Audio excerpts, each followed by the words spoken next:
you miss me? I've been out of it comatose, but the depression is over. Hello and welcome to the Controlled Burns podcast, a new weekly podcast with me, SlowBurne from Wildfire Gaming. Starting things off this week, I wanted to let you know that we have officially changed the name after 1 week from Controlled Burn to Controlled Burns. And that's with an ES because it goes with my name, Andrew Burns, with a Burnes. I did this for a couple of reasons. It was my wife's idea, actually. She uh, thought that Controlled Burns would make it more clever, given that it plays into our last name, and then also it'd be more searchable and easily findable. I did notice there's another podcast. It doesn't look like it's been active since May 2023, but there was another Controlled Burn podcast on Spotify. Um, so I went ahead and made the change. So it is officially now Controlled Burns, and we have a new email address that's a lot simpler than the previous one for people that want to write in. So I think that's a benefit as well. New email address is controlledburnes, Burnes, at gmail.com. So controlledburnes at gmail.com. That's going to be the new address where you can write in to the show. And I also want to give you an update on in terms of like where the podcast is. So last time when I recorded the first episode, I recorded it with the assumption that I was going to primarily be posting it to the Wildfire Gaming YouTube channel. And it is still going there, and that is where we got the majority of the views that were or listens that we got last week. But I am also posting it on all of the major podcasting networks. So that includes Spotify, it's on Apple Podcasts, it's on Amazon. I think it's on some of the smaller ones too. It just kind of automatically goes to those if they're on Apple Podcasts. So I know for sure that it's on iHeartRadio. And I think there's some other places as well where it is. So, you should be able to find it anywhere that you listen to your podcast. And if you can't, or if there's anywhere else that you want to be able to hear this podcast, please write in to controlledburnes with an ES at gmail.com and let me know. And I'll see if I can take care of that. Other thing here at the top of the show, I just wanted to say thank you to Tree Trunk Sean, who's we're excited about getting on the podcast at some point as soon as his schedule allows. But the intro music and outro music is written by Sean. This is music that he wrote back in 2016 whenever he was doing his Sean rap project. And I still love that stuff. It's honestly, and I don't know how he feels about this because I know that there's other stuff that he's probably more proud of, but that rap stuff to me is my favorite stuff that he's done, particularly that Brilliance EP. And so the intro is Brilliance, which is the title track, and it's my favorite, I think, of the three. And then the outro is from Cool, which is the final track of the EP, and then the middle track, which I haven't figured a way to really work into the show yet, but I like that one a lot too, and that actually references our YouTube channel Wildfire Gaming, so that's cool. But yeah, thanks to Sean for writing those and letting us use those on the podcast. So this week, what we want to do is, I mentioned at the jump that my idea for this show is to bring on a lot of different guests and sort of talk about different topics as it relates to video games, music, TV, film, other pop culture things. I think I want to do like a football episode. I think I want to do like a roller coaster episode. These are different. There's different ideas that I have. I've got like a master list that I'm building all the time, really. But one of the things that I want to do to let you guys sort of get to know everybody that I bring on is most people that I bring on, I'm gonna ask to do an episode, kind of an introductory episode where they include their top 25 video games of all time. Now, for some of the more off-kilter guests that aren't talking about gaming, I probably won't bother, but for the majority of the people, that is something that I want to do. And so it only makes sense I thought this week for me to do it for myself. So I did sort of take a look at my top 25 and I did move a couple things around, but the truth is that I've always kind of maintained my top 25. In fact, I maintain a list of all the games that I've ever finished, or if it's a game that doesn't really have an in like a multiplayer game or an old arcade game or something, then I have it written down and just kind of have a score next to it. So I have them all scored from 1 to 10, and then I have them ranked as well. So I actually have it's 310 games that I've finished by my count. I actually only have 300 on the list. There's 10 that I have at the bottom that I don't have ranked that are basically games that I played so long ago that I can't even really remember, you know, like I wouldn't be able to rank them basically.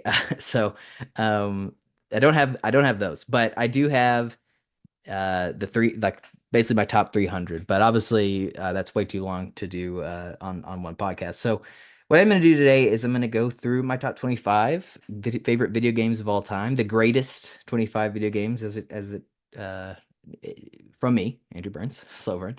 And that's kind of how I'm going to name it and hope that it gets a few more views on it. But I'm going to go through my top 25, and I think a lot of times, a lot of outlets or individuals that make top lists like that, they'll make the rule that it's like one game per franchise or what have you. And I'm not going to do that. I don't really like that system because, if there's a game that's in a really great series, it's not really their fault, right? That they have excellent sister titles. I think that all games should be judged on their own merit, regardless of other games in the series. I feel that way about really all media. And so for this top 25, I am going to have some series will have multiple games in the top 25. That said, I was taking a look at this, and it was interesting to note that there's only one series that has more than one game in my top 12. So that's pretty interesting. There is going to be some variety, particularly as we get toward the top of the list. But to kind of have my cake and eat it too, I did make note of the games that would make the list if I made a top 25 that did have the rule of one game per franchise. So I have a short list I'm going to run through here at the top that are, I guess you can kind of view them as the honorable mentions. These are my favorite games in these series that would have made it if I was doing one game per franchise.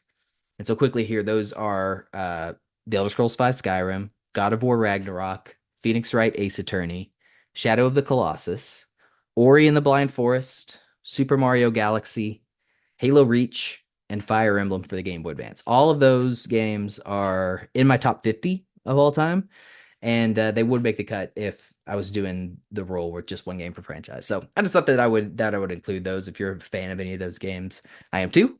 They just didn't quite make the top 25 because of me not having that rule in play here. So without further ado, here we go. I'm going to get into my top 25 games of all time, and we are going to start with number 25, which is Pokemon Red, Blue, Yellow, and also I'm throwing in Fire Red and Leaf Green here.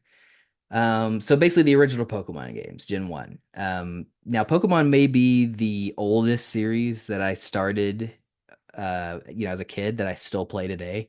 I played really it was Game Boy, my Game Boy Pocket. So that for the kids out there, that's the still the original black and white Game Boy. It's not the original model though. The original model was really big and it had kind of a green screen. Not kind of, it was an extremely green screen actually. Um, and that actually launched in like 1989. I was born in 1994. And so by the time that I was kind of in the market, I guess you could say, the Game Boy Pocket was more popular, I think. And so that was a much smaller form factor, smaller. Actually, I don't know that the screen was actually smaller, but the system itself was much smaller, and it took two double A's. And in fact, I think it might have taken triple A's instead of the four double A's that the original model took. And I think just the black and white screen, like I like that a lot more than the green one. Going back to that, like, because my brother has one now, he's gone back and purchased an old original model Game Boy. And I'm not even sure if that works anymore, but yeah, trying to play something on that thing, it's like I could do it, but man, that I definitely am happy that I was able to grow up with the Pocket with the just the black and white screen. And the funny story about that too is I didn't I wasn't really interested in the Game Boy Pocket. I don't know that I even knew about it. It was actually just a gift, an amazing gift, really, in hindsight, from my great grandmother. And I think she just had it for herself, which seems crazy. But I think it was her personal Game Boy Pocket, and she only had one game, which I still have to this day, and it's just called Casino. And it's just an old school Game Boy game where you could play casino games basically, like blackjack's on there. I think craps maybe's on there. I'm not sure if there was like a version of roulette, probably poker, I would imagine. I'd have fire that baby up sometime, but Yeah, I do still have that cartridge to this day, which is kind of a cool vintage thing. And technically, that was my first Game Boy game, and I do remember trying to play it as a kid, but of course, I wasn't interested in those casino games. But then I got introduced to Pokemon, and I was very interested in that, as you can imagine, and as millions of other kids were. So I actually played Gold first, and I'm going to get into that story a little bit later. But I played Red not long after playing Gold version. Now, as far as the game itself, I think in some ways it's kind of underappreciated today because it's obviously very old. The visuals are terrible, and the originals are like really busted in the terms of the mechanics. Like, there's a lot of stuff that doesn't make sense. There's moves that are completely bugged, but it still has a lot that it has going for it. That I think, you know, I will admit that there is probably some nostalgia at play here, but I have like a little list here that of things that this game does really well that I really appreciate it. And obviously the first at the top is just it set the stage with this brilliant formula. That is the Pokemon formula, which I still think is one of the most genius in games. You have all of these different options of creatures to build your party. It's like a very simple turn-based combat system that still works. You're able to sort of express yourself based on the team of Pokemon that you use. It's always been sort of like this form of expression, and I think that's really cool. And the interconnectivity of it all, with other people. I remember playing these games like on the playground, like after school. My mom was a teacher, and so I would be hanging out at the elementary school, and if anybody else was playing Pokemon, like that was awesome. Like I had some friends that played it, and I remember watching one of my friends catch Mewtwo for the first time, and I just couldn't believe it. Um, and other things going for the first game. They have this sort of open design that really was unmatched in the series until obviously like the very recent ones where they were kind of going for that open world formula. So that's really cool. What I like to do most of the times when I play these games is I kind of decide what I want my team to be going in, and then I can sort of do things out of order, particularly after you get, some of the HMs, fly, cut, that kind of thing, surf. Where the game really opens up and you can do things in a variety of ways and complete it and really kind of whatever order you want. And I really appreciate that open design. I also think that's just that original 151, that original lineup of Pokemon has never been matched. I think that those designs still hold up today as the best.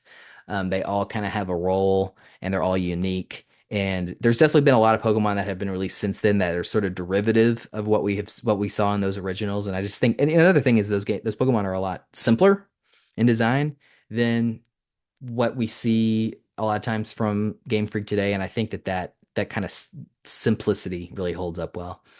There's also just the kind of this heightened sense of danger and intrigue with Team Rocket compared to many of the other teams. Like they really felt evil and not like cartoonishly evil, but like believably evil. Like they were like this sort of underground gang that seedily operated this casino and was sort of had their fingers influencing the gyms and things like that. And I really appreciate that. And then like took over like this this I guess the corporation isn't really evil, but like they are evil after Team Rocket takes it. You know what I mean? Like they take over like a whole town. Really cool. And then of course the great rival. Just having Blue as the rival in those games really worked, and he's just so kind of hateable, but at the same time you can't help but respect him. He really keeps you on your toes, which I liked. And then I think the biggest thing for me as a kid, maybe not the biggest thing, but something that was really enduring for a lot of people, I think at the time is this. You got to understand this is before the internet really had come on, and so there was like so much mystery in that original game. The mystery of Mew, and like you knew it existed, but you didn't really have any way to get it. Although now we know that you can easily get him with the glitch, and that's really cool too. It's like the the only game where you can like consistently get Mew still to this day. And then like the missing no glitch, where you could be surfing up and down and suddenly find like this weird barcode, that acted like a Pokemon, and it was like all messed up and strange. And that was like really fascinating as a kid as well. In terms of Fire Red and Leaf Green, which that was kind of its own thing. I remember those commercials being advertised where it's like they came with the adapter where you didn't need the cord anymore. And you could, like, I remember this was like the dream where you see two people like walk facing each other, like walking up to each other, and they whip out their Game Boy Advance SPs and they're suddenly battling Pokemon, like it was something that really happened in real life. Obviously, that never happened, but that captured the imagination of me and I think a lot of kids at the time. But I really like those games because of what they added with the post game islands and just their interconnectedness with the other Gen 3 games. Obviously, the originals are really very standalone. They do connect with Gold and Silver, but then there's like that hard cutoff where you can't really get them past that.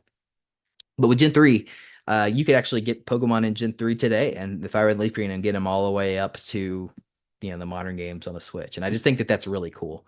So a lot of things to say there about Pokemon, but I'm probably gonna need to move this a little bit faster here as we go through this list. But yeah, that was just a very special game for me, and it still just barely cracks the top 25.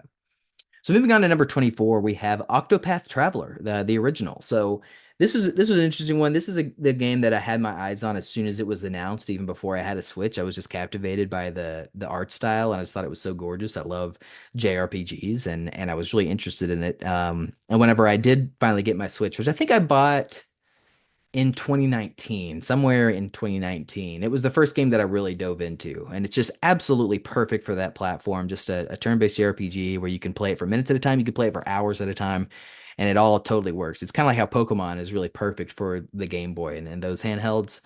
I think Octopath Traveler is really perfect for the Nintendo Switch. And it's still my most played game on Switch today with 140 or more, as it says on in terms of the Switch time tracking, but 140 or more hours. And that's really just two main playthroughs where the first time I played it, I played all the way through and did all of the chapters, but I didn't do like the world ending stuff like the super boss at the end the first time. So the second time whenever I played, I did do all that and I loved it even more. It's just an amazing game. And I'm actually playing through it a third time very slowly. We're kind of focusing on other things right now, but with my wife. And she really likes it too. The lack of the central storyline in Octopath Traveler, I think, does hurt it a little bit. That's probably why it's down as low as it is on the list. But the uniqueness of those eight characters just really shine, particularly in the combat system where they all, have their own very unique skills and abilities.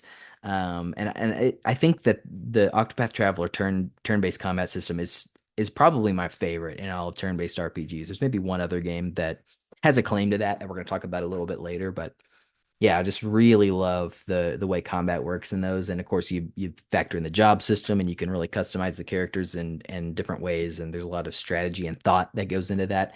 And I find that very just satisfying on the brain, to really be thinking about these things. Anytime I'm playing Octopath Traveler, I'm always thinking about what I want to do with the characters. I also love the world design of Octopath Traveler. It's really got a great setting. The world map that you pull up, just in game is just absolutely gorgeous. And there's all these like little moving pieces. It's kind of reminds me of the Game of Thrones intro, like with the diorama. I just love that. And the world map is actually my old laptop background. My previous laptop. It was the background for at least a year. From when I was playing that game the second time. I also think that it's a really influential game for Square Enix. Probably, this might be a little bit of a hot take here, but I think it might be their most influential game since like Final Fantasy VII, which seems crazy, right? But if you think about it, that HD 2D style is everywhere now. Just whether it's we're seeing a lot of remakes of older JRPGs, both from Square and other companies that are remaking these games. I think the success of Octopath Traveler has led to the release of games in the US that we wouldn't have otherwise seen, like Live Alive a couple years ago. So I think Octopath Traveler 1 doesn't really get enough credit for just how influential it has been in the JRPG space. And I think it's part of the resurgence that we've seen in JRPGs. I mean, I remember in the PlayStation 3, Xbox 360 era where those types of games were extremely out of fashion. And, it was the Western RPGs that really were running things, all the way from whether you're talking about Mass Effect or Skyrim or Fallout, all that stuff, it was just so much more popular than JRPGs. And that's still the case for the most part. But JRPGs have really made a comeback. And I think that Octopath Traveler honestly has a lot to do with that. And I think it doesn't get enough credit. So I absolutely love that game. Moving on to number 23 here, this is Psychonauts 2. Now, in terms of Psychonauts, I'm one of the few that played the original Psychonauts way back in 2005. Wasn't a game that I actually sought out myself. It was a Christmas gift that I got from my stepdad. I guess it was kind of a blind buy from him. He probably thought the cover looked cool. And I did play it at the time. I liked it. I didn't get all the way through it until actually just a few years ago. When I was younger, I wasn't as good about actually finishing games. Like they really had to hold my attention and I really had to love them like a lot. And I liked Psychonauts 1, but it wasn't quite enough as a kid for me to like actually get all the way through. It was a little bit clunky, you know. And there were probably times where I wasn't sure where I was supposed to go, and that's never good for, especially when you're a kid, because you got a shorter attention span. But Psychonauts 2, man, it is so cool. I really like how it has that sort of Incredibles 2 effect. If you've seen gone from the Incredibles to the Incredibles 2 from Pixar, where it's like it has this effect of carrying on the story that really started, decades ago in real time, but in the story of the game and the story of the Incredibles, it's like no time has passed at all. And the house, I was amazed by how seamless that was and the Incredibles and also in Psychonauts 2. Um, Everything about Psychonauts 2 is improved from Psychonauts 1. We're talking about better storytelling, it's not even close, better characters, they really have some depth to them. Like the level concepts and design. I think like the original Psychonauts level concepts and designs are great, right? Like they still hold up. There's definitely some clunk and jank to that game, but particularly the deeper you get into that game, there are some absolutely brilliant ideas in Psychonauts 1, but I think Psychonauts 2 is even more brilliant. And it's also just a better completion experience. I don't actually have the platinum trophy in Psychonauts 2 because I played it for the first time on the Xbox with Game Pass. And that was one of the few times where I was actually on Game Pass and played some games. Mostly I'm not on Game Pass. I don't we don't have to go on a tangent there, but that time I was playing Halo Infinite and Psychonauts 2. They're kind of at the end of 2021. And yeah, I was really impressed by it. So I actually have all it's one of the few games where I have all of the Xbox achievements, but not all of the platinum trophies. But I have bought it on PS5 and I do plan on playing through it and getting the platinum trophy. But yeah, I was just blown away by how good that game was. I think at this point, it's my favorite 3D platformer, which is crazy to say because those are the games that I grew up with, right? Like it was Spyro Year of the Dragon for me was really well, really before that was A Bug's Life, the from Disney. That was kind of the first game that I ever played and that I played that my dad had on his PlayStation 1. But then one of my friends, whenever I was in like kindergarten, had a PlayStation and he had Spyro Year of the Dragon. That just like blew my mind. I couldn't believe how cool that game was. I still think that game is fantastic. But there's been the bar is raised for 3D platformers. You had Jack and Daxter, that first Jack and Daxter game. I think it's absolutely brilliant. And obviously Super Mario Galaxy, you heard that in my honorable mentions. Like that game is brilliant as well. But those games just don't have the storytelling chops that Psychonauts 2 does. And at the end of the day, and also I would even argue the creativity that Psychonauts 2 has. I mean, there is just some absolutely brilliant stuff going on in Psychonauts 2.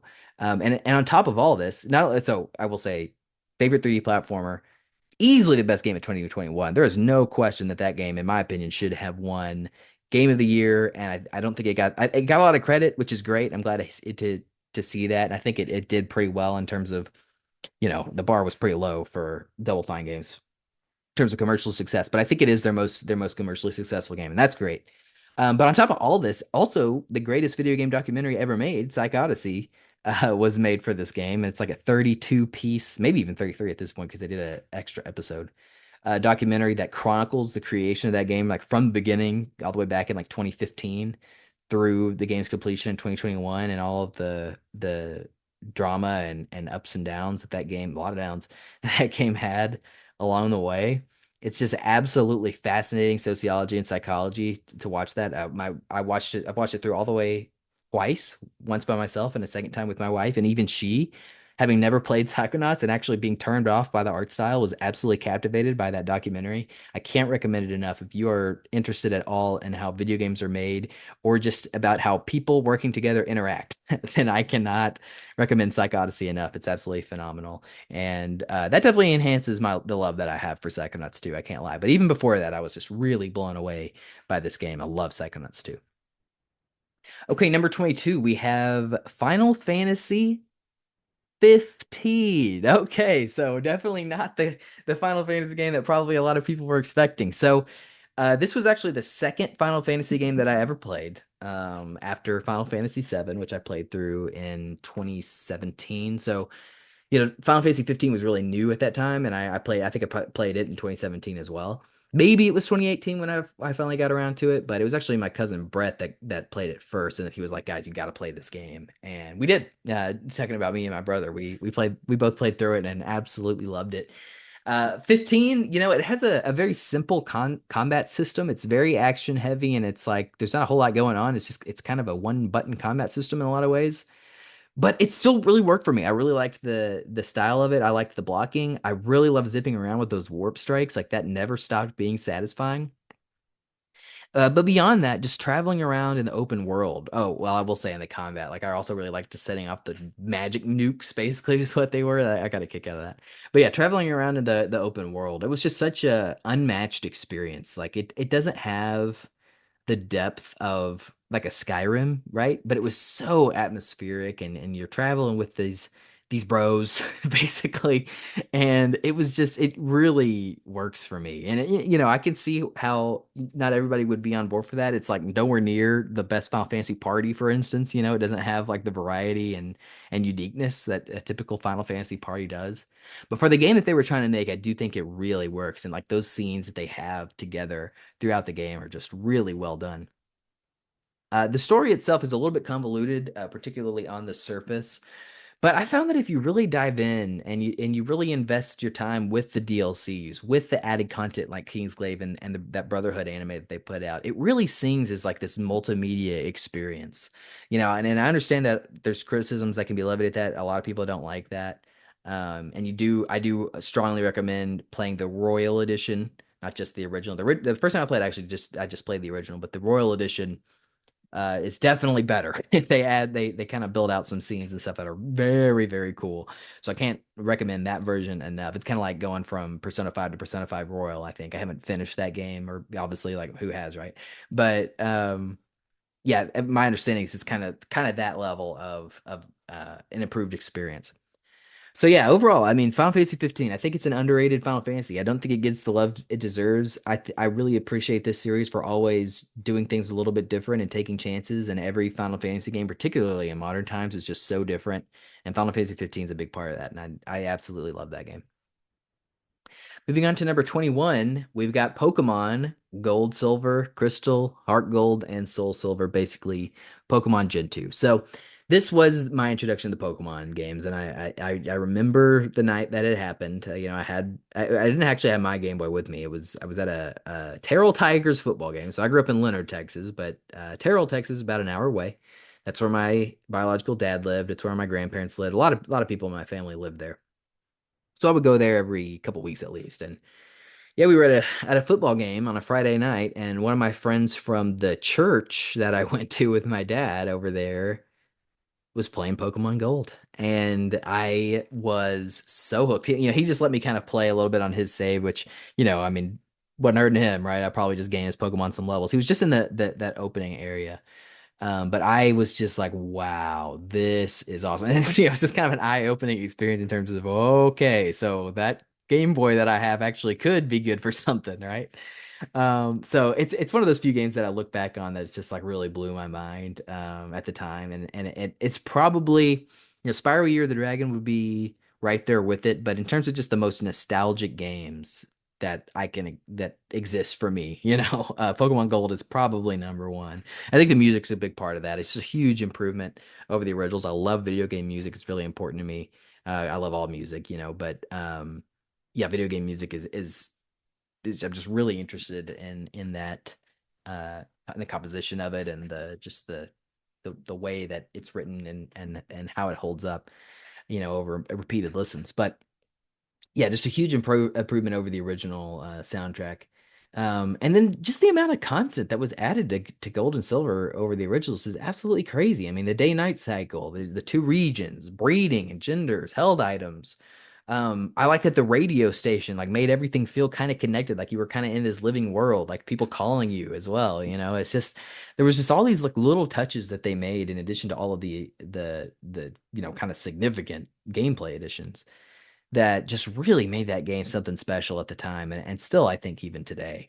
I'm also I think attached to these games because Gen 4, so we're talking Diamond, Pearl, Platinum, and then Heart Gold, Soul Silver. Those were the first. That was the first like national Pokedex that I ever completed. This was back in 2021 when I finally, you know, checked that one off the bucket list, completed a national Pokedex. So, and I actually did it specifically in Heart Gold, so that was another one for me that was really big.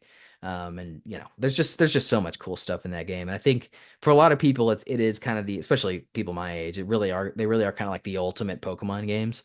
And I can see why. They're really really special, and I'm looking forward to having my wife play them. She's playing through the originals right now. Again, kind of on a hiatus with that because there's other things that we're focusing on with our time, but she's really fallen in love with Pokemon herself. And I'm looking forward to her getting to Gen 2. I think that's going to be really fun. Okay, so number 20, here we go. Star Wars Knights of the Old Republic. Wow. Okay, I've got some history with this one. So this is a game that I remember I actually still have the receipt for this one in the box, which is pretty cool. I should have brought it up whenever I was planning on recording this podcast, but I know I bought it at the GameStop in Terrell.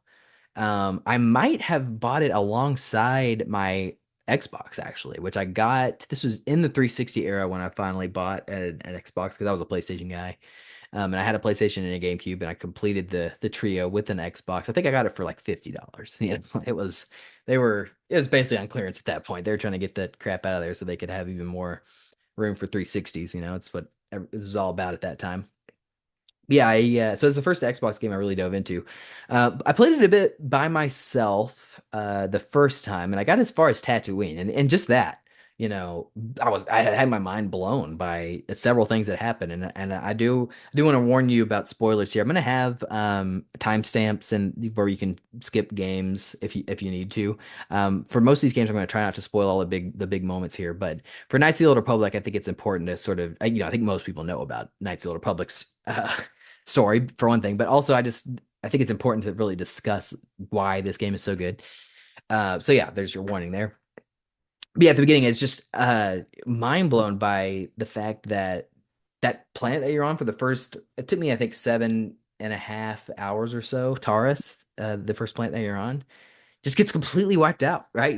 Death Star style, and in that game, and I just couldn't believe that. Like I never experienced something like that in a game at that point where I'd invested all this time in this area. I was like the most famous duelist in the arena, and like I had cured this outbreak of this deadly disease, and I was like, man, I've really like built myself up. And as far as I knew, that the whole game could have been on Taurus for all I knew. I was, it's not like I was like, man, I can't wait to get off this planet. I didn't even know that I was leaving, right? And so I was, because I'm telling you, I knew nothing about this game other than people said it was great and it had an amazing twist. And so I was just like, wow, this is unbelievable. This is all this time that I just spent investing in this world is just completely wiped away. And then there were all these planets after that. Like, boy, I just did not see that coming. And then, it's kind of the 1-2 punch because right after that, you're trained to become a Jedi. And I just think that they nailed that montage, like learning the Jedi code, and that as well, like having to learn the Jedi code. And that was like a cool experience for me because I was like, man, how am I going to learn this Jedi code? And I didn't realize at the time that you could just like ask people and they'll tell you straight up what it is, and you can just like write it down or whatever. But I had a lot of books growing up, and I had this bookshelf next to where I played my video games, and I actually had like novelizations of a lot of the Star Wars movies, definitely the prequels, and maybe even like the originals too, but definitely the prequels. And actually, the Jedi Code was written in that book, which is so crazy. And I was like, oh man, here it is. It's written in this. Like I knew that it was written in that book, and I opened that book and like used that to cheat, I guess, with the Jedi Code, and like it worked. And I just thought that was just the coolest freaking thing ever, right? But yeah, just doing that, like choosing your Jedi class based on crystal color. I still think about that to this day whenever I am watching Star Wars and I think about like the different classes and what the colors mean. Actually building your first lightsaber, like being tested with trying to convert Juhani from the dark side, which I failed miserably the first time. I killed her ass. But like all that I think was just so cool. And I just remember another thing that I remember about this first playthrough was I had this globe in my room it was like an antique globe that my mom had randomly bought for me. And it actually was a lamp. You plug it in and it like lit up and it was like this kind of brownish, kind of like an old map type color, right? It was like I always turned it on, I like turned off my lights and turned on that globe, and it really got me in the space mood. So like I remember that, but I didn't actually end up making it through the game in that playthrough. Like other stuff came up, and like I lost momentum. And so where I really played it was I convinced my cousin Brett to play through it with me, where I was controlling it and he was making all the decisions. And wow, what an experience. It blew both of our minds. I think it's my favorite playthrough of any game that I've ever had.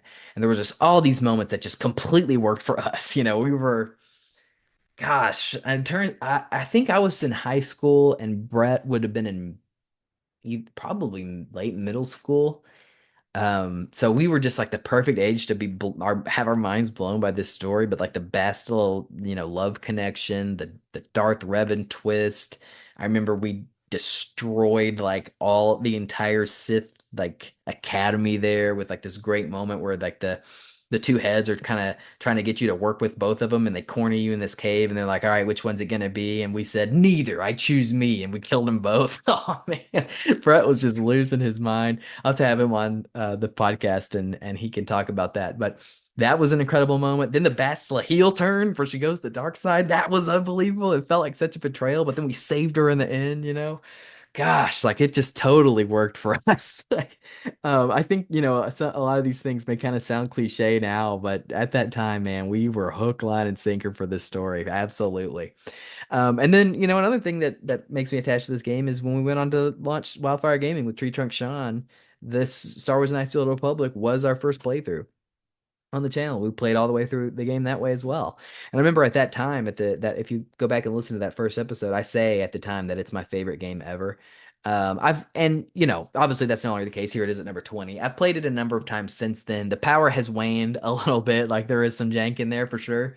And I think more than that, I think I've just played a lot of games that I hadn't played yet at that time that have since surpassed it. But so the power's waned a little bit, but it's still a very, very special game to me, and I've got a lot of, as you can see, fond memories with Knights of the Old Republic.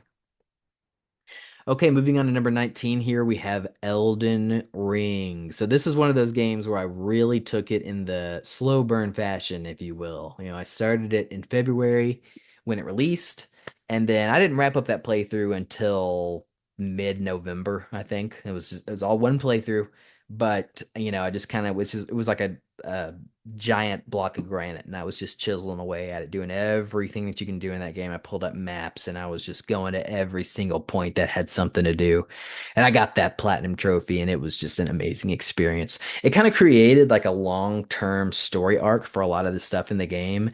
Things like when you go down to Sofria or however you pronounce that, and like you could see Moog's palace up there in the distance. And I remember for months just like wondering what that was and if I was ever going to find out. And then when I finally got up there, it's like so incredible. And then obviously like the Erd Tree itself, being able to see that from hour one and then finally burning it down at hour, I don't know, 80 or 90 or something like that, months later. Just incredible. Like I think it made those moments like really hammer home for me even more than maybe it would have if I had just blazed through it, like a lot of people probably did. I really kind of look at this game as sort of like an evolution of Shadow of the Colossus, which you heard in my honorable mentions, is a game that's very important to me as well. But it's just like this huge open world. It's kind of that same similar atmosphere. That Souls formula really makes for an incredible combination whenever you combine that with the open world, and it's just like all these wondrous things to find. Just immaculate atmosphere for a video game. It basically unmatched. And I remember I did things like really out of order in that playthrough that I had where I remember I was up on like the Altus Plateau before I had killed like that grafted boss in the first dungeon, you know? It's there's like crazy out of sequence stuff that I did. And like I don't know why. I was just exploring and and that was just where I had ended up. And I remember my cousin Brett was like, "What the hell?" Like he had already beaten the game and he was just baffled by, the order that I did things in. Basically, my loadout, by the way, if you're curious, is I was dual wielding katanas. There was like the moon blade or whatever that thing is called. It's like the kind of the magic infused one, and then I had this long ass Sephiroth like katana in the other hand. It was awesome. And for backup, I actually did use some magic. I had a pretty strong like magic um I don't know, stat or whatever, as well. Especially because I really did everything in that game. I truly did everything on the map. So I was pretty high level by the time I got to the end. And so I was able to experiment a little bit. There were a few times where I respec too and experimented, but that was my main build. But yeah, I just loved scouring every inch of that world. And I've actually recently started up a second playthrough because I do want to go through the Shadow of the Erd Tree DLC. Um, I haven't started that up. I've got a ways to go if I'm really gonna do the game right again, and I think I will. But I at some point I will do Shadow of the Earth Tree, but these impressions and kind of where it is on this list is not factoring that in. So keep that in mind. Okay, number 18. This is the most recent game on the list that I played most recently. Actually, just got the platinum trophy on it just 2 or 3 weeks ago, and that's Chained Echoes. This is a JRPG made by mostly by one developer named Matthias Linda, and it is fantastic. It's another game where I went through it very slowly. I actually went through this one even slower than Elden Ring. I think it took me about 13 months from start to finish, which is wild to think about. I think my hour count, it didn't quite have the hour count of Elden Ring, where that one took me a little bit over 100 hours. Chained Echoes was more like 85, 80 to 85. But yeah, just stretched out over the course of, 13 months, which was pretty crazy. But this is basically the other contender for JRPG with my favorite turn-based combat. And by the way, this isn't really a JRPG in the sense that it wasn't made in Japan, but it's very much in that style. But yeah, this turn-based combat system that Linda came up with, I think is just absolutely brilliant because what they do is you actually are automatically healed after every battle, which is great for quality of life, right? And you might think that kind of maybe stripped out some of the intensity that you would have from a typical JRPG, but it's actually the opposite is true because the combat is tuned for that. So you really have to go all out on every battle. You're never just pressing attack. You are doing moves all the time.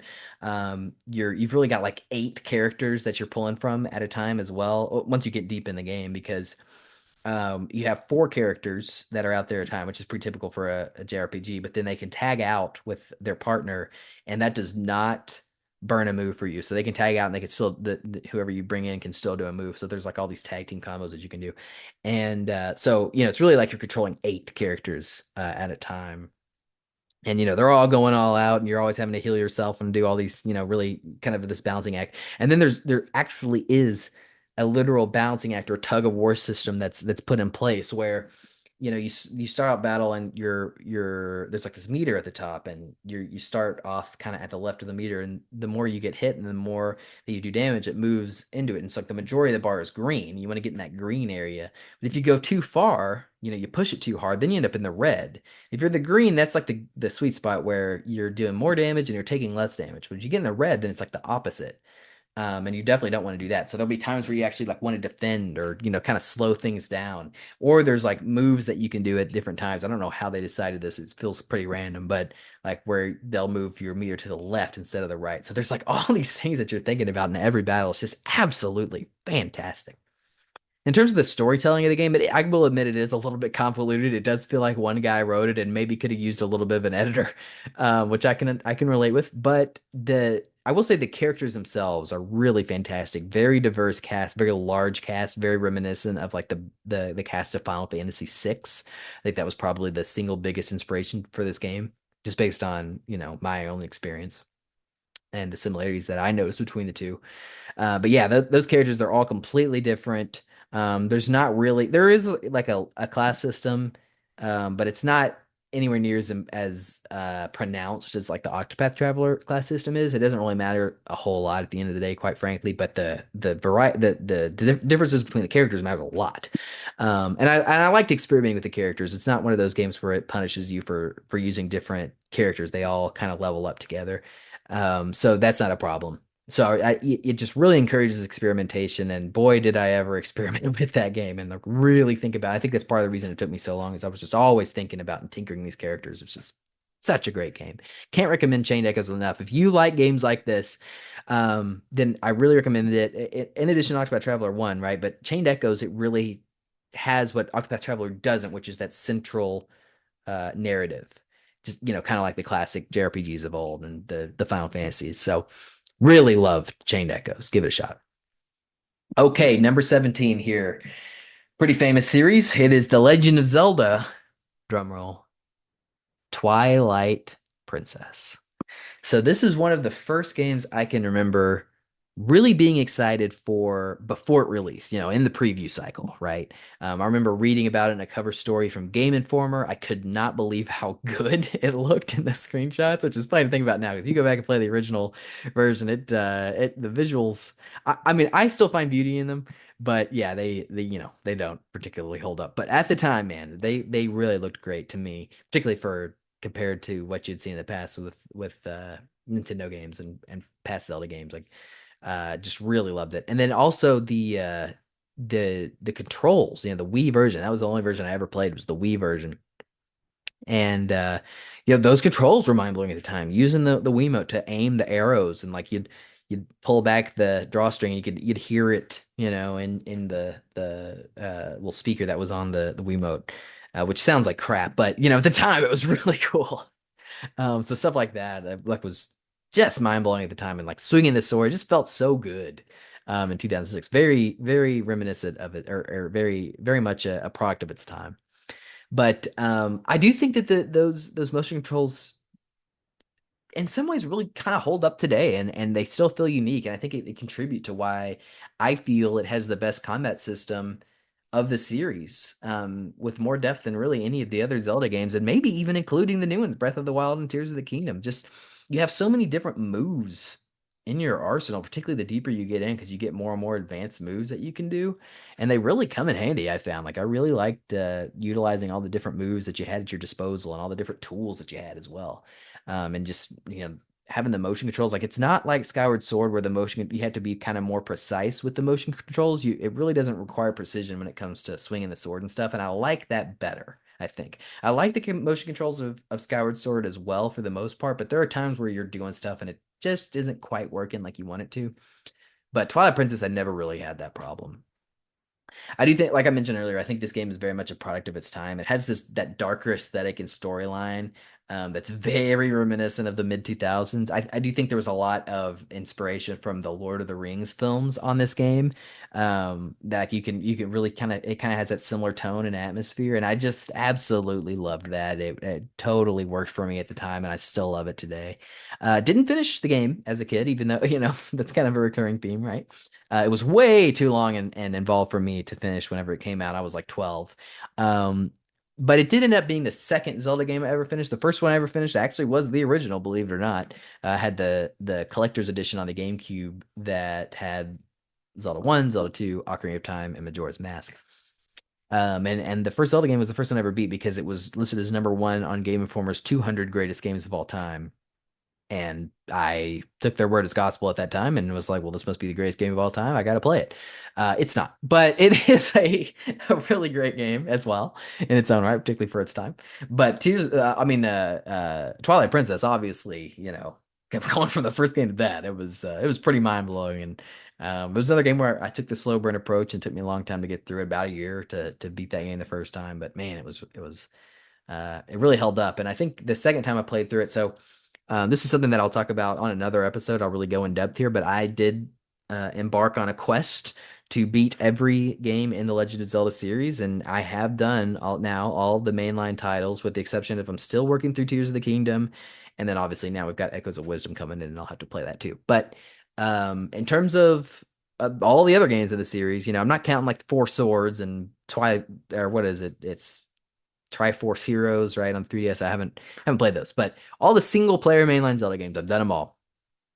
And I think Twilight Princess really holds up above basically all of them. There might be one other coming up here in a little bit that might beat it, right? But in terms of this play, these recent playthroughs I did where I was going through them all, I really thought it held up. I'm so impressed by the scale and scope and just the its approach to storytelling. I think it's really the best storytelling that we've seen in a Zelda game, except for maybe the new ones. There's a case to be made, but in terms of like the classic style, like I really appreciate. I think a lot of people don't like how long it takes to get going, but man, I just really disagree with that. And maybe that's the slow burn in me talking, right? I like kind of slow paced entertainment, but I really love how they take their time, really introduce the stakes, introduce what Link has in the beginning and like what he's attached to this village that he grows up in and feels the need to protect, and then having that ripped away from him really works for me, man. And like you think about that and how epic the game ends up being, and it's like the by far the longest Zelda game of the classic style. Obviously, Breath of the Wild and Tears of the Kingdom are way longer, but of those original, model, if you will, of Zelda games, it is just epic. And yeah, I still have a lot of love for Twilight Princess. All right, number 16, maybe a little bit of a controversial pick here. This is by far my favorite game in this series, and we're talking about Fallout 3. Now, in terms of having my mind blown by a game, other than, like I mentioned, Spyro Year of the Dragon back in the day, I guess you could argue A Bug's Life, which was the first one I really played on PlayStation. And, there's a case we made for Pokemon Gold, but really, I think Fallout 3 probably has to be at the top of that list. I mean, I had never played an open world game like this before Fallout 3, and I quite frankly I didn't even know that's what this game was going into it. I had heard it was good. My stepdad had bought it for me. Like he was, I remember we were at like a Best Buy and he was like, pick a game, and I picked this one.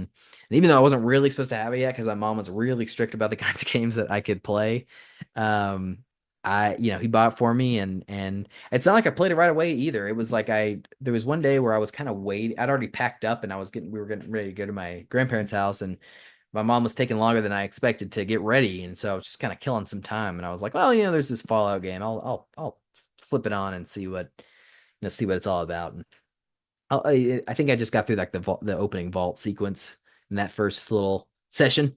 But man, even just from that, I was hooked. Like the atmosphere of it, being able to make your own character, make some dialogue decisions. I was like, whoa, this is really cool. And then from there, exiting the vault and seeing this giant world, which I had no idea was going to be there. Wow, I couldn't believe the sense of freedom and just also just the darkness and the horror and violence of it all. Like I said, I wasn't really supposed to be playing this game. I'd never played a game a hard M game like this before, and it was just absolutely mesmerizing, all this put together.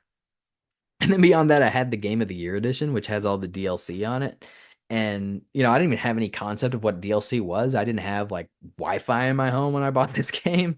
So like, the concept of DLC was just so foreign to me. So, I was going through the game and suddenly I'd end up in the pit, right? Or, a completely different map or abducted by aliens. And I was like, man, this game is crazy. There's just all this stuff that can happen, right? I just could not believe how much was in that game and all the different things that could happen to you. Now, since this time, I've spent thousands of hours playing the 3D Fallout games. It's got to be the series that I've sunk the most time into. Now I didn't spend really any time much with 76, but the other mainline three, right? Three, New Vegas, and four. Man, I just played the hell out of them. Four in particular, that was like the most excited I was ever for a game like on the horizon, in the preview cycle. And I bought a PlayStation 4 for it, moving up to the next generation. And when it came out, I mean, I barely played anything else for like 2 years. It was just, I was absolutely obsessed with that game. I love all three of them, but you know, at this time in my life, Fallout 3 I think remains the most special. Thanks in large part to how it just blew my mind at the time, but I also think it just kind of holds up the best. Obviously not in terms of the visuals or in terms of the gameplay, to be fair, but I think in terms of the central narrative and just the atmosphere of it, it is, I think, the best. And in terms of the DLC, the Pit DLC, I think it's just an all-time classic. I think like the big morale choice that you have to, a morality choice rather, that you have to make at the end. Like it just, I don't know if I've ever had a choice like that in a game where I was just like, man, I just don't know what to do. Right. That was really mind blowing too. So I still to this day I love Fallout 3, and I think it probably deserves a little bit more respect than it gets, given that the New Vegas fanboys out there try to knock it down, but we're not having it here on Control Burn. Fallout 3, it reigns supreme here. Number 15. This is another controversial one, I'm gonna be honest, but here we go. Number 15, Heavy Rain. Okay. So this is the first, I guess you want to call it a cinematic adventure-like game, right? That I'd ever played. I played it in 2019. I was aware of it before that, and I thought it looked really cool. But I played it in 2019, whenever it was a PlayStation Plus game. And man, I was absolutely hooked. Now, obviously, the gameplay is a bit clunky, right? And some of the acting is a little bit outdated. Okay, I understand that. But at the same time, I do think that game is really effective for what it sets out to achieve. Um, I think that the twist in Heavy Rain is my favorite, maybe ever. I just did not see it coming. I'm not gonna spoil it here because I just wouldn't do that. That game to me is ruined if you have that twist spoiled for you. So I would never do that. But I do think that it is my favorite twist maybe ever. Like even we're talking like Sixth Sense. Like I love the Heavy Rain twist. I just think it's so awesome and brilliant, and it has one of the greatest just villains in entertainment history. Frankly, I mean, I that is how I feel. I just absolutely love it. And another thing about Heavy Rain that I think it makes it really special to me is I don't think there's any other game that I've played more with loved ones. Like I showed it to my brother and my cousin. They both loved it. I actually showed it to my grandmother twice. She has dementia, and so the second time it was might as well have been the first. And she loved it both times. I played it. It was the first game I actually played with my wife when we met in early 2021, and she loved it. It honestly was a showstopper. Every single time, every single person I showed it to, they were like, "Man, this game is great." It just really works in terms of just a social game and something to play with others and make the decisions together and really uh, think about what the mystery and see if you can try to solve the puzzle. I just love Heavy Rain. I know that a lot of people aren't crazy about David Cage and that company, um, but you know what? I just don't care. I I love Heavy Rain, and that's all I can say. All right, moving on to number 14. We have with us today the Last of Us. All right, so this was a game that I did not play when it came out, believe it or not. As particularly the PS3 era, I was really kind of checked out. I was, like I said, a lot of Bethesda games. So I was playing the hell out of Bethesda games in that era, but not much else. So I played through this game for the first time on the PS4 in 2018, and I had just moved into a new apartment by myself in Henderson, Texas, which is in East Texas. It's about maybe 2.5 hours away from where I grew up. So it was really kind of the first time I was really on my own, right? Like, I lived by myself before, but this was the first time where I was truly cut off from my family, right? I was truly on my own. And so I was really playing a lot of games at that time. And The Last of Us was one of them. It was one of the first ones I played, and I just absorbed it and loved it, and it blew me away. I'd never really played a traditional horror game, which, I think there's sort of a debate about whether The Last of Us meets that criteria, but realistically, I mean, it's pretty close to a traditional horror style game. And I was intimidated by it, quite frankly. I found it difficult at times, particularly with the one hit kills from the clickers, and it was kind of scary to me, but more than anything, I was just absolutely gripped by that narrative and those two central characters. And I think both of them, Joel and Ellie, are two of the all-time great characters just in any medium. They've carried over now into TV, and I think that it really worked in that medium as well. I think a lot of people that are not gamers, like, right, where have been exposed to that story, and they've been blown away by it too. It really holds up, no matter what medium it is. But and I think there's kind of a tendency to discredit the game's gameplay, and like it's like it's just a movie, right? Like he just wanted to make a movie or a TV show. Talking about Neil Druckmann, but Really, I don't think it gets enough credit for how strong that central gameplay loop is. I think the gunplay and particularly the mechanics of it, they can be a little bit clunky, but I think that was by design, right? Like they didn't want Joel to feel like just like this hardened killer, right? I mean, he was a hardened killer, but he wasn't like a trained soldier. He wasn't a master chief, right? He was just a guy at the end of the day. But the loot beyond just the actual gameplay mechanics, like the looting and trying not to expend too many resources at a time in each fight, and like really trying to push yourself to not use too many bullets or use stealth or fall back to melee. All of that like just really worked for me, and I really like that feeling of like, oh gosh, I'm trying not to use my resources, and then like you expend a bunch of resources and you're like, oh God, I gotta build myself up. Or the flip side of that, where you come into an encounter, you're like, man, I am packing some heat. I'm about to fuck these guys up. Like all of that, just I really love that that those feelings that they get just through the central gameplay loop of the game. Very effective. After finishing the DLC, where you play as Elliot, like there was a time, there in 2018 where I was like, is this the greatest game that I've ever played? There was a time where I actually did have it at the top of my list. Now it's fallen a little bit since then.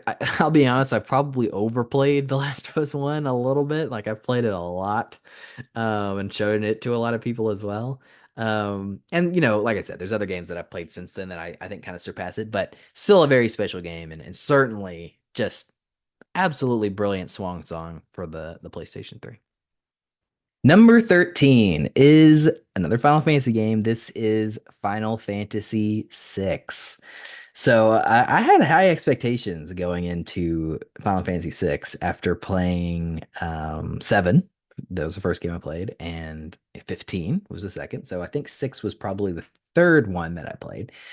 Um, particularly at that time, 6 was held up as like by a lot of outlets, and still to this day, you see it a lot as just the best Final Fantasy game, right?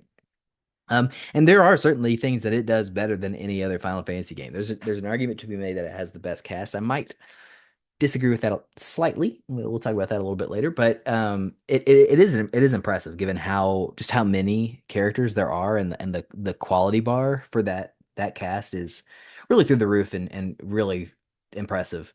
I do think it has the best combat and the best combat mechanics in any of the Final Fantasy games. It's not quite on the level of like your Octopath Traveler and your Chained Echoes, but especially for a game from 1994, the year of my birth, it is really impressive. The ability all the characters again are unique. They have their own abilities. You still kind of have what the Esper system, which I think was kind of a precursor to the Materia system from 7.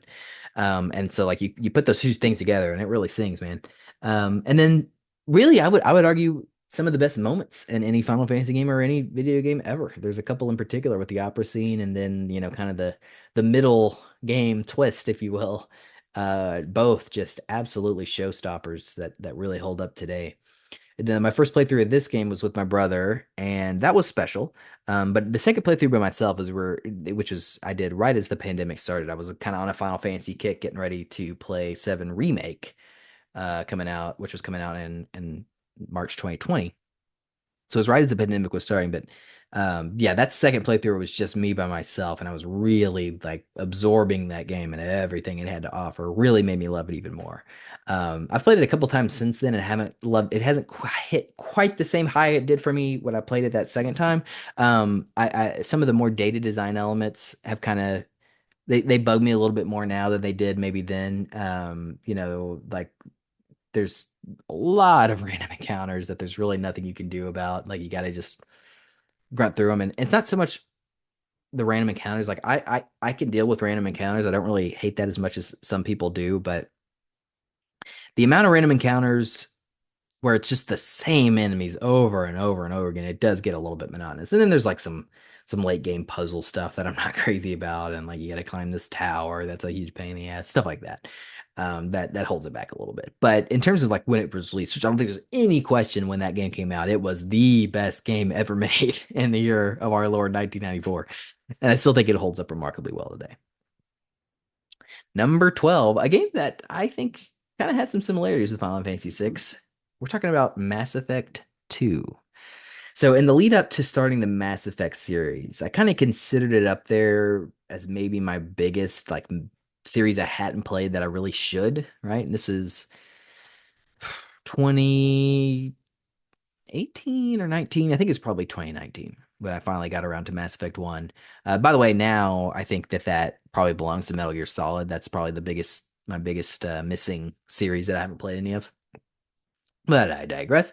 Mass Effect, it really lived up to the hype in a big way. Like obviously I came in sort of predisposed to love it, having loved Star Wars Knights of the Old Republic, which is not they did have Jade BioWare did have Jade Empire in between these two games, but Knights of the Old Republic to Mass Effect really does feel like a natural progression.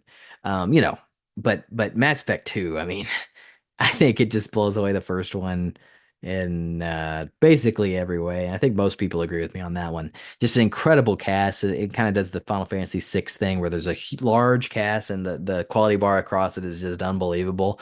It has an amazing atmosphere.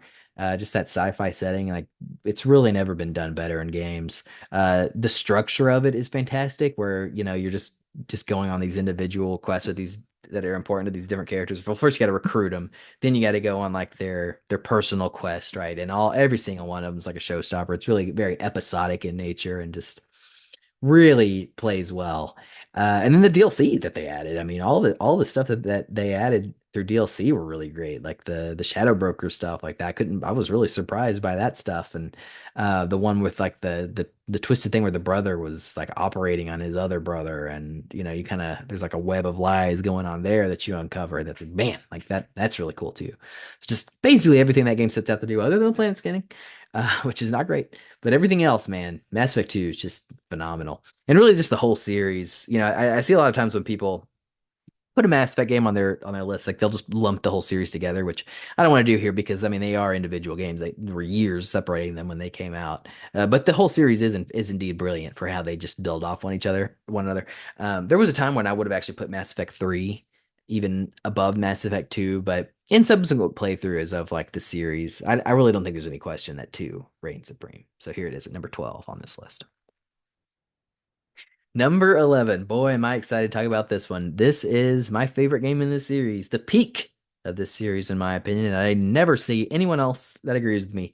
Number 11, Pokemon Sun and Moon.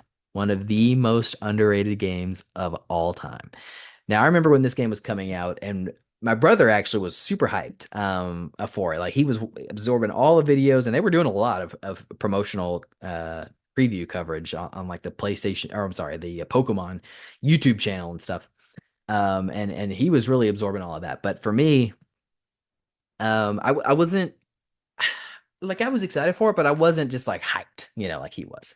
Particularly after X and Y, which at the time we really loved X and Y because it was really fun having a Pokemon game on a handheld that looked like a true 3D Pokemon game. But looking back, like it's definitely I think the weakest game in the series, and I'll definitely do a Pokemon episode where we kind of dissect the series with hopefully my brother, and I can get my cousin Brett, on too, and we can really dive into our thoughts on Pokemon because the series that is very important to all of us. But yeah, I wasn't just like crazy overwhelmed with excitement for Sun and Moon, but wow, did it blow away my expectations. I think it's the best Pokemon region. I think it has the best enemy team with Team Skull. I mean, they are just show stealers every time they show up. I think it's the best group of new Pokemon in probably a decade leading up to it. And certainly since the Pokemon that have been released since are nowhere near on the level of Sun and Moon, I feel. And they really tied into that Hawaiian theme, and they did that really well. And I love the Alolan forms of like some of the original Pokemon. I already mentioned at the top that the original 151 are my favorites, and I think that they hold up the best. But doing like these new twists on them with the Alolan forms was a really cool idea, and it's obviously something that they've kind of done in every subsequent Pokemon game where they have these regional variants. I think that's a great addition to the series. The music of Pokemon Sun and Moon, I absolutely love. I just think it really just uh elevates that atmosphere of that Hawaiian theme that they have going. And I appreciate that it even shook up the gym formula and even the Elite Four formula to a degree. Like it like it was just felt so unique at the time compared to all the other Pokemon games that have come out before, and really frankly since. But more than anything, what I love about Sun and Moon is it just has, it's gonna seem crazy, but it just has the best characters and the best story of any Pokemon game in the series. It's like the first and only time in the series that I was really invested in what was happening. And that even includes Black and White. And I think N is great. I think there's some good stuff with the storytelling there, but it just pales in comparison to Sun and Moon. Um, the story, the character of Lily and the story with her family, like the twists and turns that it took, none of which I was expecting in a Pokemon game, that were so damn good and deep for a game in that series. And like that ending is still, I think, one of the most effective endings like that I've ever seen. And it's just crazy that this is in a Pokemon game.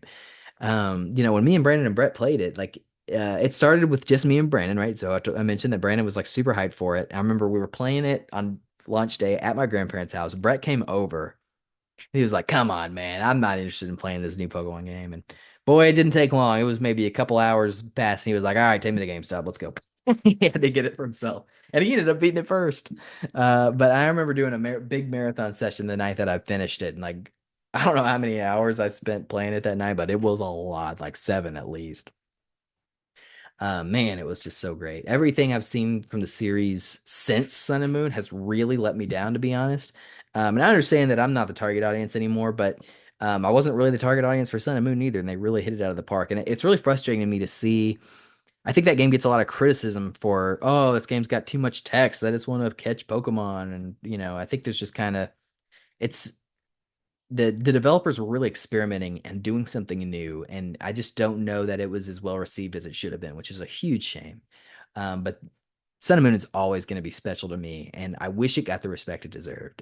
Few games have connected with me like this one did.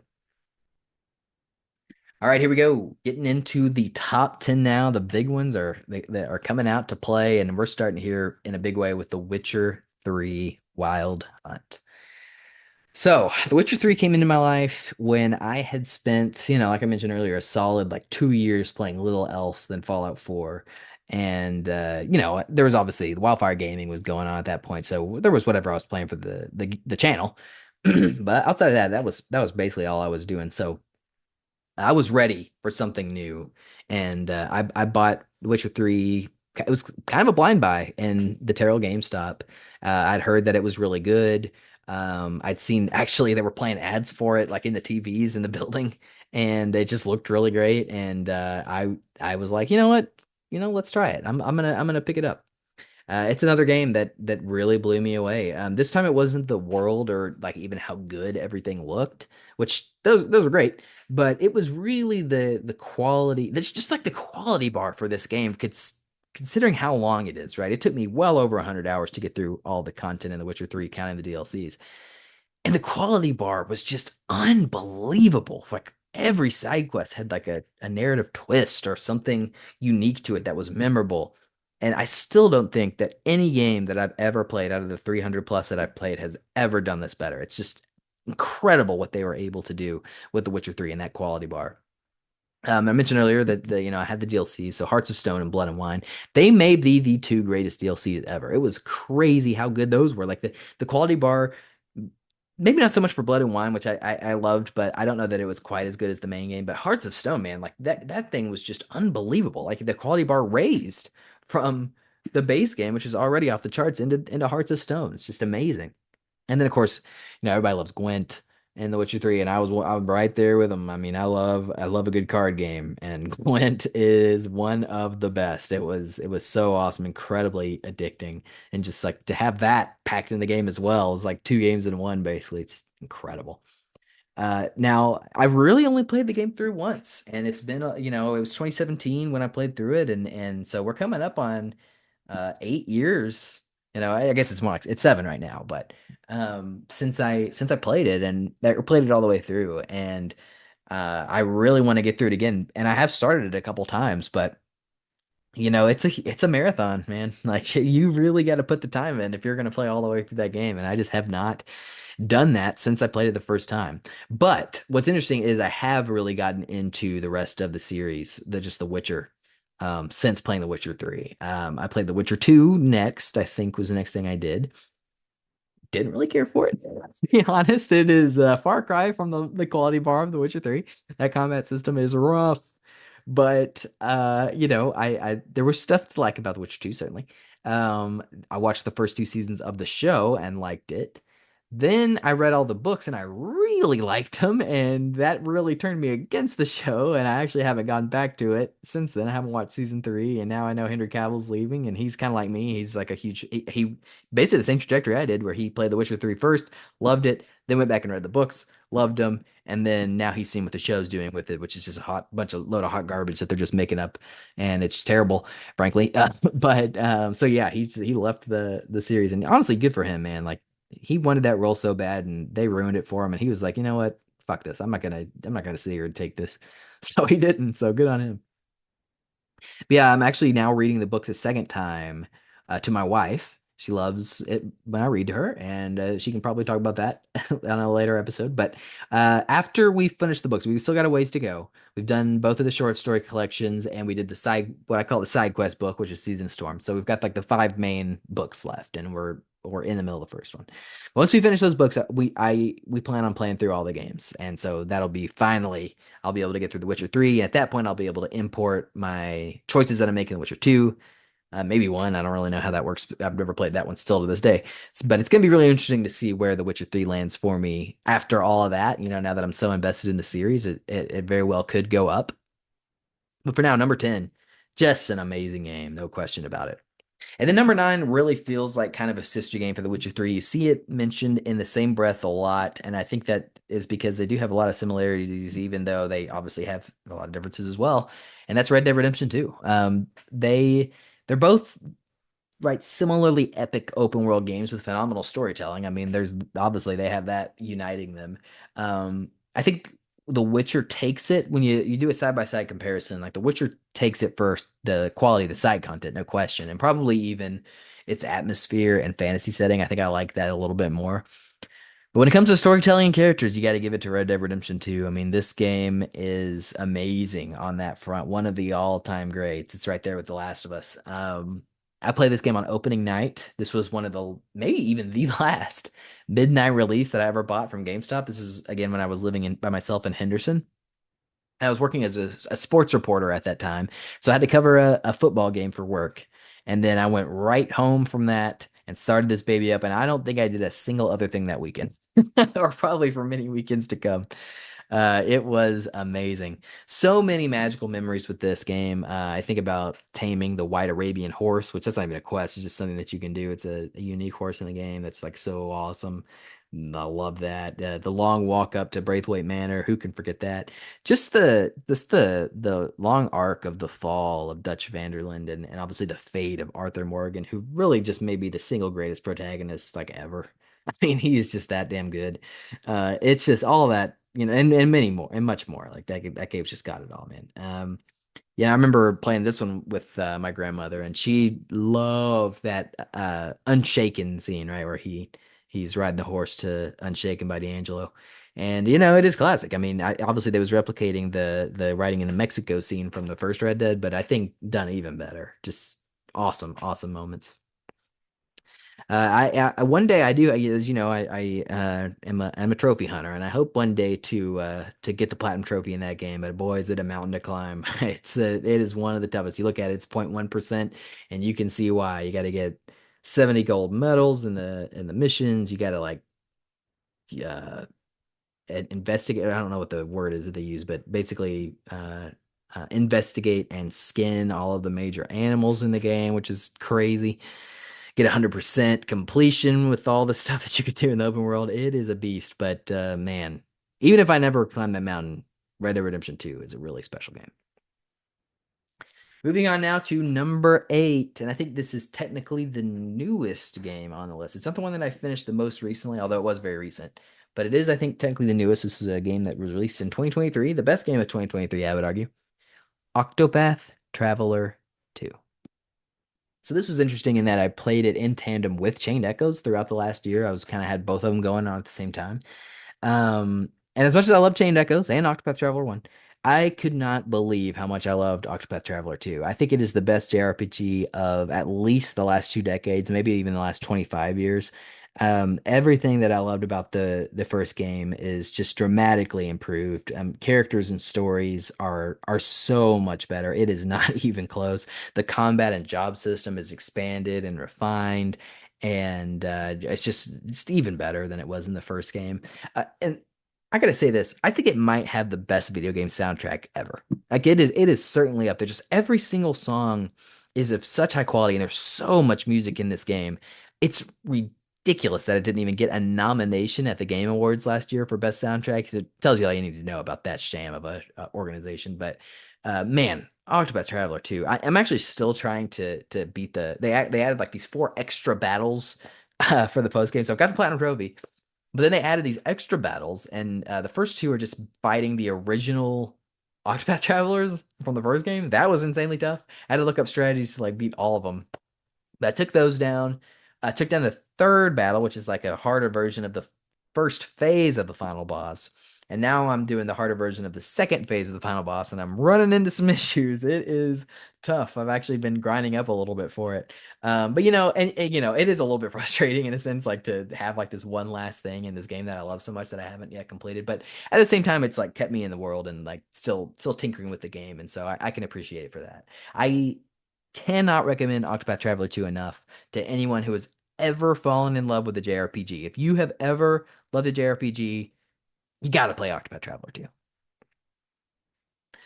Okay, number 7 now. This I think is probably the most unknown of all the games on this list, and this is To the Moon. Now I don't think there's a video game story, or maybe even a story in general, that has affected me as much as To the Moon. This is a game where it's so effective to me. I can't see the trailer, or hear this song that's in the game called "Everything's All Right" by Laura Shigihara without tearing up. I mean, it really is unbelievable the hold that this game has on it. That we actually had that song played at my wedding, and it was the song that my wife and I danced to. And it was I knew as soon as when I was playing the wedding and we had to pick a song, there was no question. It's got to be "Everything's All Right" from To the Moon. Um, I was introduced to it. I'm really thankful that I didn't miss it because it's a game that's really easy to miss. It's another one that's like from a single developer called Kangao. It actually originally released just on PC in 2011. In terms of the visuals here, like it's like it looks like an old school JRPG. It's like 16-bit pixel art. But just easily missed, right? Like on the Steam store, for instance, or whatever. But it came to Switch in 2020, and it was reviewed. It was picked up and reviewed by Ben Reeves from Game Informer, and now he only gave it an 8.25. He cited its lack of gameplay, which I understand. Like it's not a gameplay game; it's definitely just a story first game. But I remember watching the trailer that was like embedded in the story, and I was like, "Well, this just looks like the best thing ever." And honestly, I wasn't far off. I mean, it is an amazing, amazing experience. I don't want to talk too much about the story for people who haven't experienced it, which I'd imagine is the vast majority, or maybe even everyone that's listening to this right now. But it is an incredible tale. It's got love, it's got loss, it's got heartbreak, and I think probably the most central theme of it is regret. And boy, it is just absolutely stunning all the way through. It only takes about 4 hours to play through it, 4 to 5 probably if you're taking it slow. And it is so, and you're not gonna get stuck. There's no gameplay that you can't do. There's like a few puzzles that you can do, but I think even you don't even really have to do that. It's mostly just a story game. I implore anyone listening to this to experience it for themselves. There is an excellent chance that it will enrich your life in a meaningful way. To the Moon, number 7. And now, number 6, one of my more normie picks, I will admit, but goddamn it, it really is that great. The Legend of Zelda: Breath of the Wild. So both Breath of the Wild and then the next game I had on this list were growers for me. So they were neither of them really made a great first impression for me, but then every time I would come back to them, my love for them would grow. So for Breath of the Wild, I knew that it was special the second. And I mentioned earlier that I got my Switch in like I think it was fairly early in 2019. Um, I started it up around that time, but I didn't really get too deep into it. It just felt very aimless to me, and I didn't really care for that feeling. I picked it back up shortly before, yeah, toward the end of the year, shortly before I moved to New Jersey. I moved up to New Jersey in December 2019 to start the job that I'm actually still doing now. That's a long story where like obviously COVID hit a few months later and we ended up going remote. So we're still remote to this day, but then I moved back down to Texas. But I had actually moved up to New Jersey in late 2019 was a huge life move for me. And in the midst of that, I just kind of like I just didn't have time to play Breath of the Wild, frankly, at that time. So, but I knew I was really loving it before I stopped, and I was like, man, there's something here. I really do need to like play all the way through this. But as I mentioned earlier, was playing through all the Zelda games for that big project for me, and so this was the last one I played other than obviously now I'm playing through Tears of the Kingdom, and then I got to play through Echoes of Wisdom. But I played through all the other Zelda games before this one, and what a culmination of that series this is. I just couldn't believe how good it was. It's one of the most celebrated games of all time, and frankly, it deserves every bit of the praise. I thought that it wouldn't be able to live up to because it's very similar to Elden Ring in a way. Like it's like this huge open world. You don't have a ton of direction. There's a lot of different things for you to discover and it's really about getting lost in that world. And so I didn't think that I would be able to live up to Elden Ring, which is obviously made 5 years later and much more powerful hardware. Wrong. Breath of the Wild, it blew me away. I even liked it more than Elden Ring. It was crazy. And I love the shrines. I love like the bite-sized nature of them. They're perfect for a handheld system. Uh, I know that a lot of people aren't really crazy about the dungeons compared to some of the older Zelda games, but frankly, I feel like a lot of the dungeons in Zelda get a little bit long in the tooth. I'm just gonna say it. And I liked that these dungeons were a little bit more manageable, and I liked the manipulation of moving the different parts of the giant beasts that you were in. Like I did the elephant one first, and I was like, flying out, gliding out to get on the snout and stuff. I was like, man, this is awesome. And just like the fact that they're still there in the world and very visible after you complete them. I just thought that was so cool. Some of the best Zelda story moments ever as well in this game. I will say my favorite was as I think powering up the Master Sword in the DLC. And on that front, I gotta say, like, I couldn't believe how much the DLC just really enriched my experience, using finding all the different masks and stuff from all the previous Zelda games. It really did feel like, wow, this is just like putting a cap on all these Zelda games that I've played leading up to this. But utilizing those, being able to teleport the horse and use that a lot more was really convenient, and I miss that in Tears of the Kingdom for sure. The map system where it like showed you all the places you'd been, that was really cool. But my favorite was the more powerful Master Sword, and like going through like the Master Trials or whatever, and powering up I mean that itself, just going through the Master Trials, it was such a great and fun challenge. And boy, does it get the adrenaline pumping, because if you fail, man, that's not good. I assume I didn't lose, but man, I was feeling the pressure for sure. But then the reward of having the Master Sword is like doubled in power. So it's like a 60 damage weapon, which just destroys everything else that you can find in the game. And the fact that it doesn't really break, right? It goes down for 10 minutes and then you get it back. And just I got that like when I still had two divine beasts to go. So I still had like a quite a bit of the game, and then of course the second DLC as well. And I was able to play through that stuff with the powered up Master Sword, and man, what a reward! Like that, maybe the best like in game reward ever for a DLC. It has to be the best.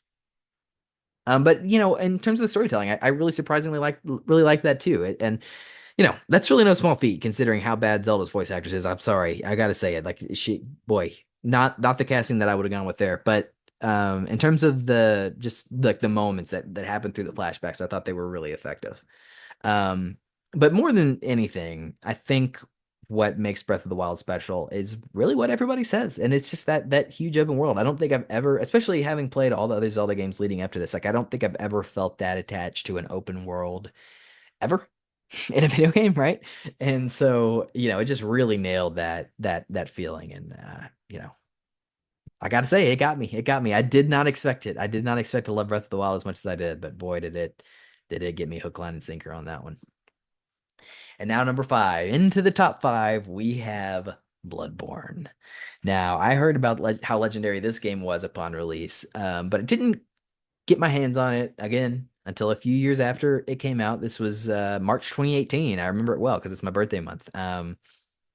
Was when it was on PS Plus, and I was like, all right, this is it. I'm gonna give it a go. And like most people, I think with their first FromSoft game, I struggled at first. I could not believe how tough it was. I was like, I am never gonna be able to get through this thing.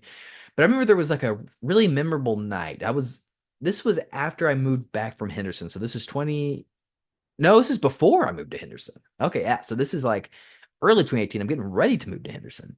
But I was doing my first job out of college at this point, and I was still living I had moved back in with my mom, And that was kind of a frustrating situation to be in. But I remember there was a night where everybody left and I had the house to myself. Took my PS4 downstairs, put it on their big ass TV that they had down there. I was like, I'm gonna play me some Bloodborne. And I pulled up this video of from Game Informer, and it was the 6 hour stream that they did on launch night with a just all-star cast. It was Andrew Reiner, it was Tim Turi, who works for PlayStation now. It was Dan Tack, who works for Bandai Namco now, and was a big part of the promotion for not Elden Ring. He worked at Game Informer when Elden Ring came out, but like for what was the Armor Core, and then obviously the Elden Ring DLC. And then Wei Wojcik was there too, and that I loved all those guys, and just watching them play through that opening few hours, like really kind of, I was it gave me something to emulate, and I kind of learned the ropes from seeing that video, and I was able to take it from there. Like everything in this game, after that, I was able to just kind of take on my own, and everything in this game after that was pretty damn great. Like just the another one where it's obviously not as long as like a Witcher 3, but the quality bar is similarly very, very high. There's like that one giant force that you have to go through that's a little bit of a pain in the ass. But man, all the bosses, all the areas other than that are just fantastic. And then the DLC just puts it over the top. It's another contender with the Witcher DLCs for just the best of all time. Um, so damn good. Those bosses and those areas that you go through, just phenomenal. Uh, Also Bloodborne, obviously very heavy on the combat, and I think it has my two favorite weapons ever in a video game, and those are the Rakuyo, which is Lady Maria, her weapon, and then the Blades of Mercy, which is I forget her name, Eileen, I think, the Crow Hunter.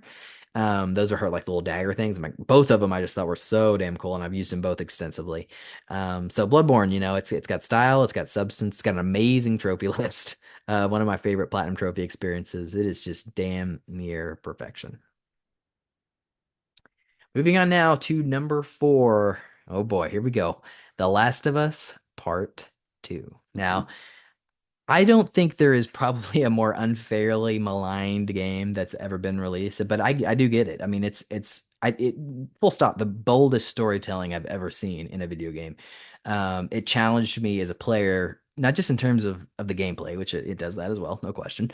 There's some tough stuff in there, but in terms of just the boldness of the narrative and what it forces you to witness and to take part in, really it really asks a lot of the player, there's no question. The structure of the storytelling in particular, it's just, and I don't want to get into spoilers here, but it's just like nothing I've ever seen, and it is just so brilliantly executed, the way it works with time and like flashbacks and things like that.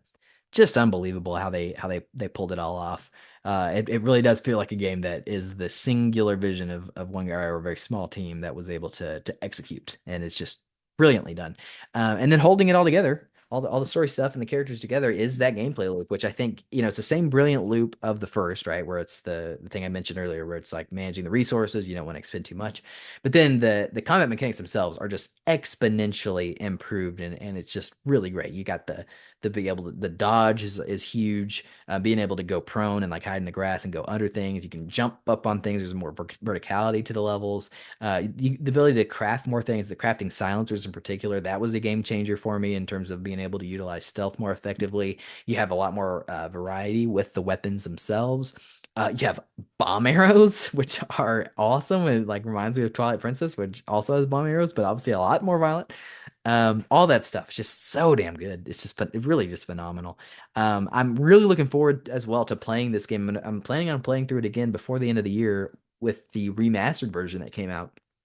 And I want to play it through with the director commentary, because I've played through the game itself, I guess 4 times at this point, because I played it through obviously the first time by myself. I played it through the second time by myself, because to get the platinum trophy, you kind of have to go through it twice.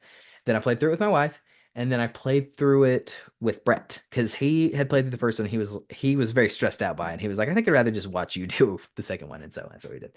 But wow, just a truly an amazing, amazing game. And I'm really looking forward to playing through it with the director commentary. And they have a documentary out too that I also think is quite good. And you should watch that. It's not Psycho level, but it's still very good stuff. So I do recommend it. I'm really fascinated to see how this story translates to TV as well. They knocked it out of the park, I thought, with the first season, but man, part 2 is going to be a challenge. I think they've said that they're going to split it across 2 seasons. So that's interesting. I think they deserve trust. They nailed it with the first season. They got Neil Druckmann on board. Like he's got the vision for what he wants to do with this story, and they're going to take us for a ride. I'm looking forward to seeing it. But for the game itself, just it's the best game.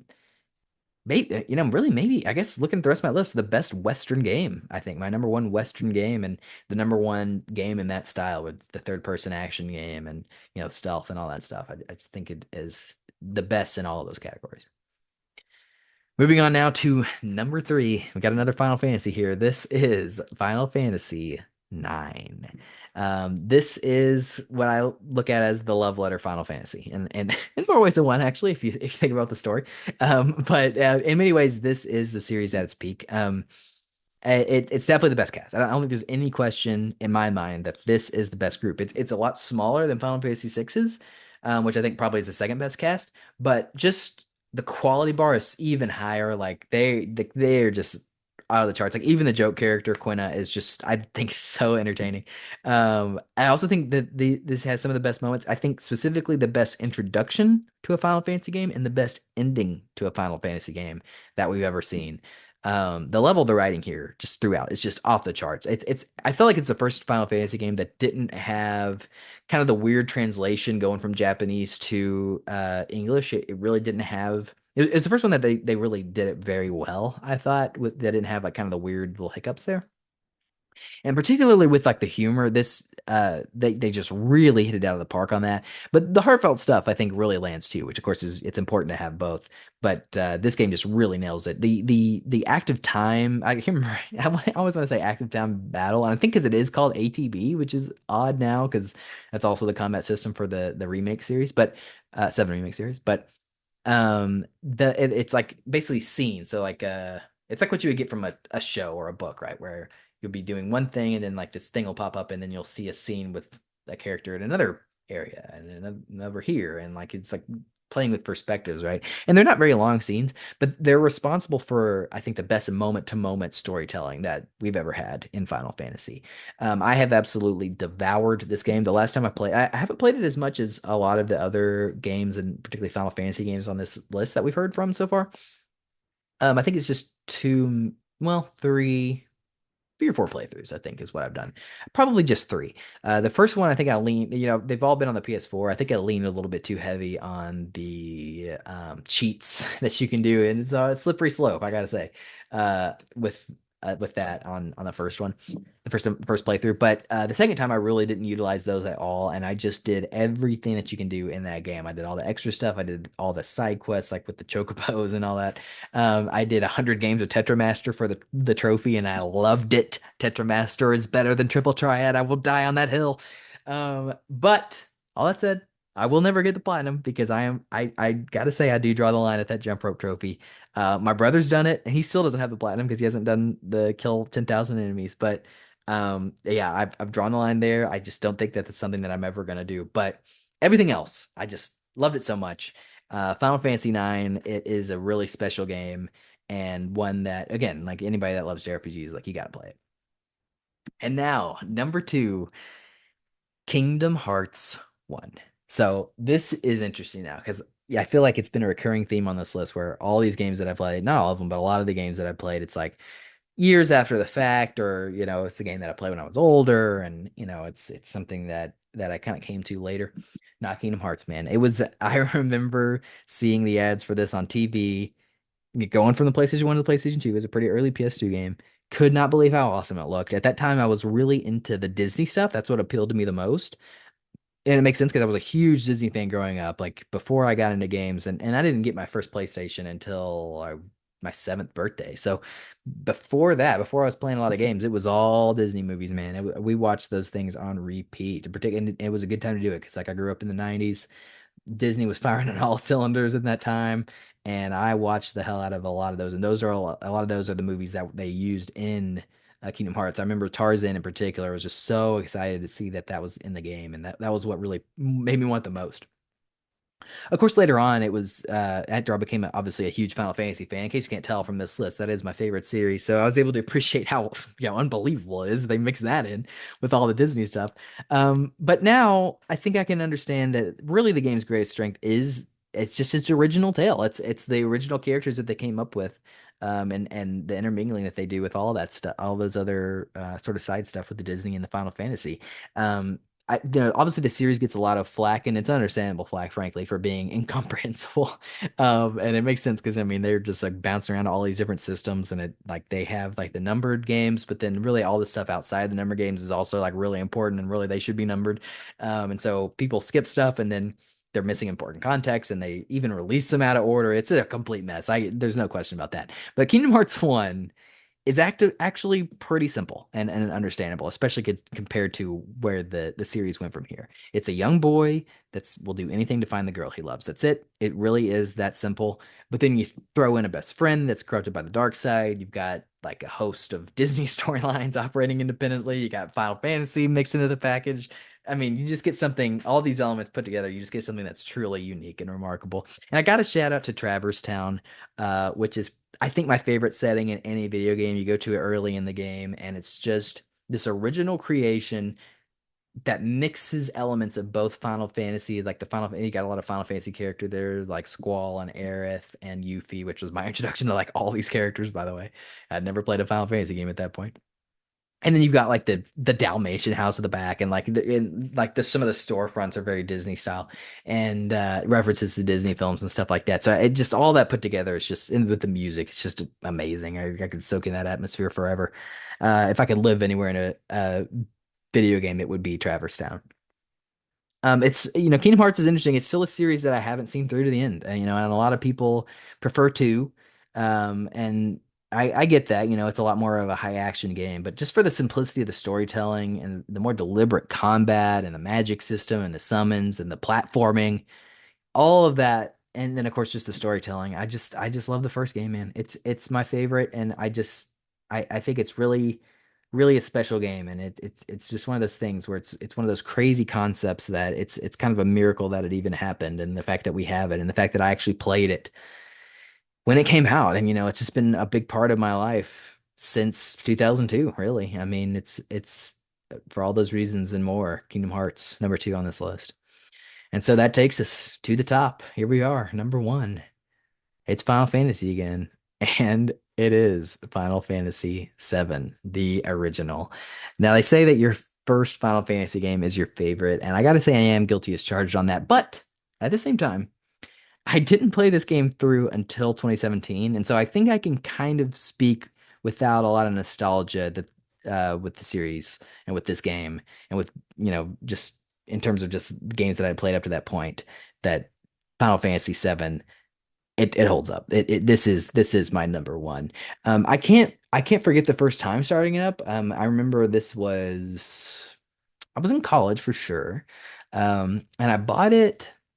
I think we were on a break, some sort of holiday break, probably Christmas break or Thanksgiving or something like that. And now that I think about it, I've always kind of associated Final Fantasy games with the winter and fall, and this might be part of it because I think that's just when it was when we played this first one. But um, I bought it just the PlayStation 1 version on the PlayStation 3 through PSN, and my brother and I were like, it was really his idea. He was like, "Let's play Final Fantasy 7."